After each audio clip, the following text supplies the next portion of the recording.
Good morning, students.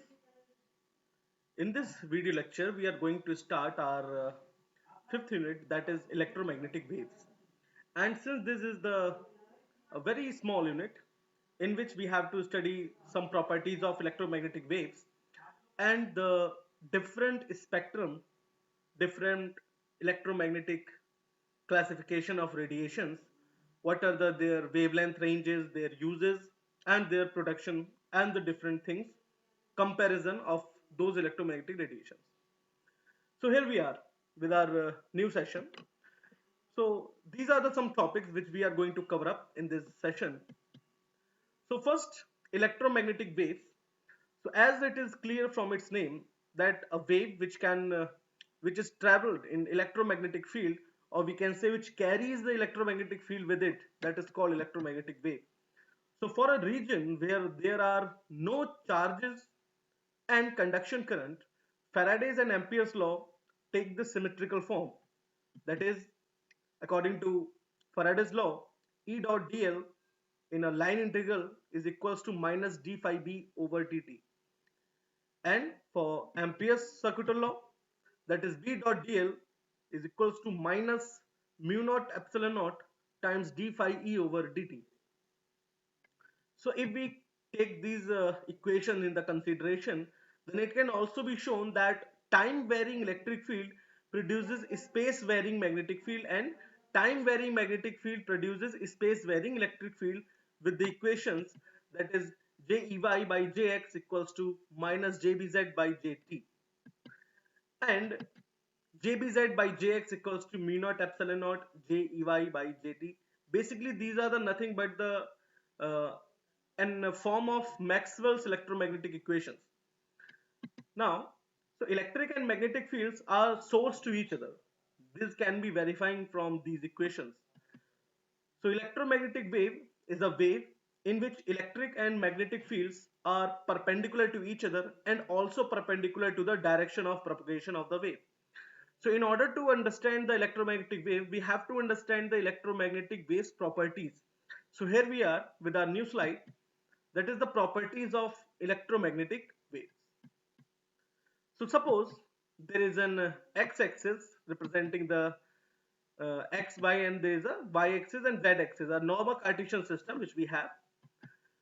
So like this is the symmetrical schematic structure of an electromagnetic wave. If I able to see you that one more, you can see the animation over here. So now the components in white form is representing the electric field, while the red components are representing the magnetic field B naught. So variation in both electric and magnetic fields occurs simultaneously. Therefore, they attain their maximum and minima at the same place and at the same time. Number two, the direction of electric and magnetic fields are mutually perpendicular to each other and as well as to the direction of propagation of wave. Third one is the electric field vector E and magnetic field vector B are related by C equals to E naught by B naught, where E naught and B naught are the amplitudes of the respective fields and C is nothing but the speed of light. So the fourth point is the velocity of electromagnetic waves in free space, that is C equals to 1 by root mu naught times epsilon naught.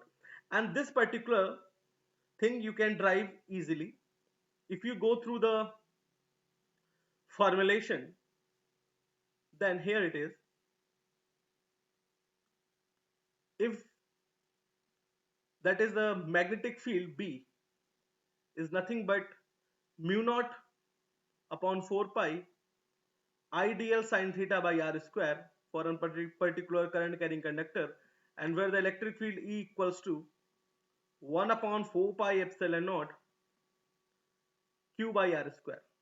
So if we take these things in a same analogous structure, then mu naught upon 4 pi and 1 upon 4 pi epsilon naught both are the equivalent to each other, both have the same type of constant of proportionality.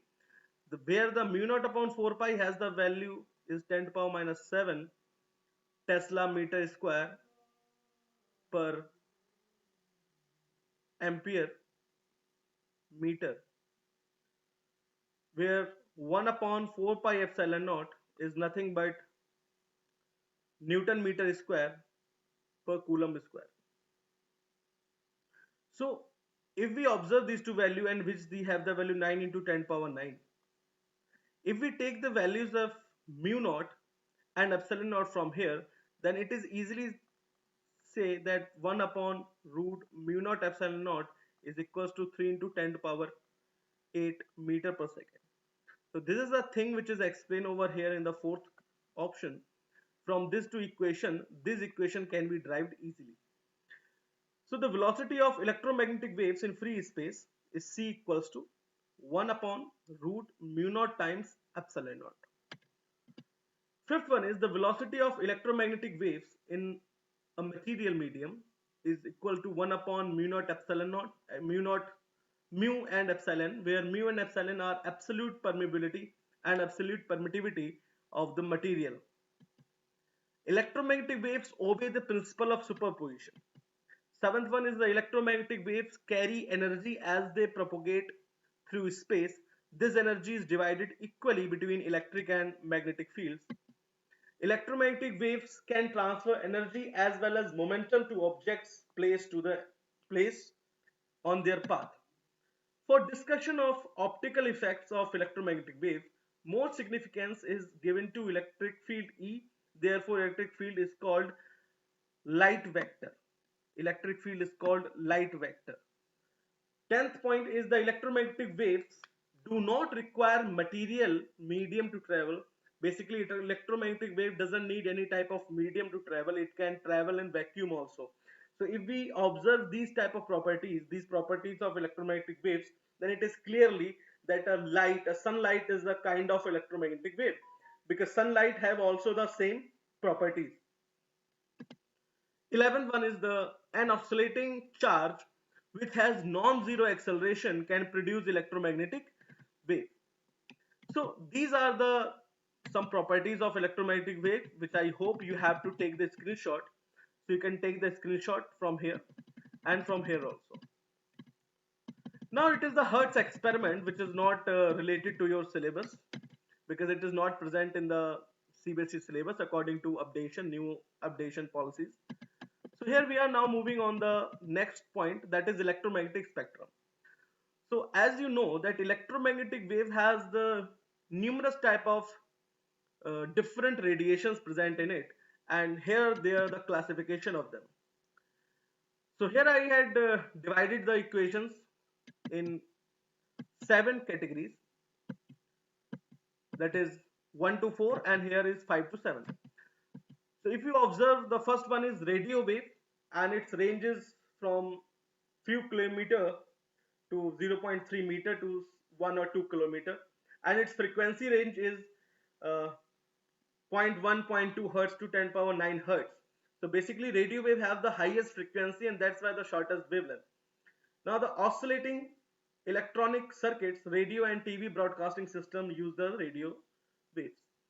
Second category is microwave, which has the wavelength range 0.3 meter to 10 power minus 3 meter, and the frequency range 10 to power 9 hertz to 3 into 10 power 11 hertz, which is oscillating electronic circuits, radar system analysis in fine detail of atomic and molecular structure. Microwave ovens are the most important utensils and device which we use in the households. Now the third is infrared wave. Infrared radiation is quite most important radiation in our daily life, because when we are talk about any type of Bluetooth, any type of remote system, any type of TV remote, AC remote, car remote, everything, every is remote sensing technology is based on infrared radiation, infrared wave, which has the wavelength range 10 power minus 3 meter to 7.8 10 power minus 7 meter, and the frequency is 3 into 10 power 11 hertz to 4 into 10 power 14 hertz. And it is molecular and hot bodies. It's the source of molecules of hot bodies. So it is used in industry, medicine, astronomy, night vision devices, greenhouses, revealing secret writing on ancient walls, and any type of remote sensing objects. Fourth one is light or visible spectrum. So visible spectrum is clearly from 700 nanometer to 350 nanometer, or we can say 4000 angstrom to 8000 angstrom, near about that. And it is 4 into 10 power 14 hertz to 8 into 10 power 14 hertz, the frequency range. And it is coming from the atoms and molecules when electrons are excited. So basically light or visible spectrum is a spectrum which our human eyes are based. The It is the radiation range in which our human eye is working. So optics and optical instruments vision photography based on this spectrum. Fifth one is ultraviolet rays. Ultraviolet rays are, most of the time it is used in any type of forensic labs to identifying different type of forensics, fingerprints and other such activities. It has the wavelength range 3.8 into 10 power minus 7 meter to 6 into 10 power minus 10 meter, and the frequency range 10 power 14 to 10 power 17 hertz.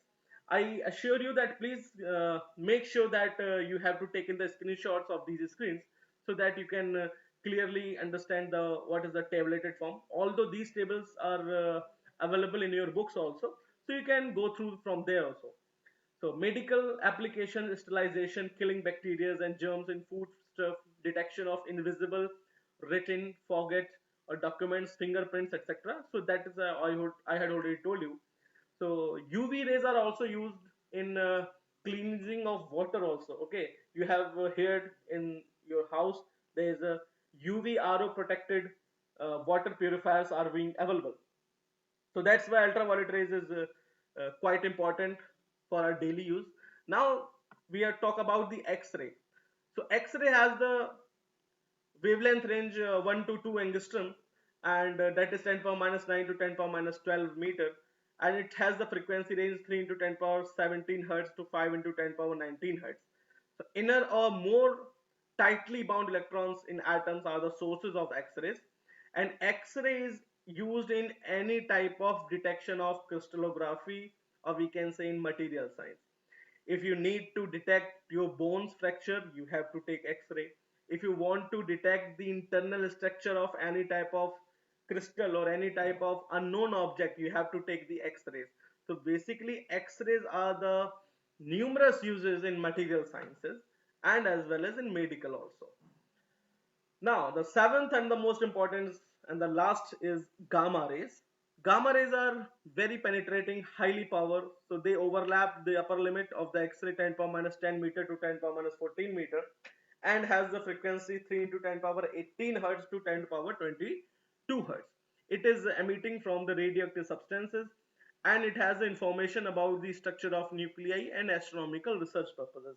So these are the basic idea about electromagnetic waves, and in your 12th curriculum this is the uh, this is the sufficient and enough information which you have to complete, which you have to cover up for your 12th curriculum. So basically you have to understand the properties of electromagnetic waves, you have to understand the different type of electromagnetic spectrum, their frequencies range, their wavelengths, their sources and their uses. It is sufficient for your 12th. So you can take the screenshot of this table so that you can make your notes. So for here till now we had completed our this unit. I had already told you that fifth unit is very small. So now in the next video lectures we will try to cover up some more experimental part of your 12th curriculum. Till then, keep learning, keep watching the videos, like, share and subscribe. Thank you. Thank you, learners.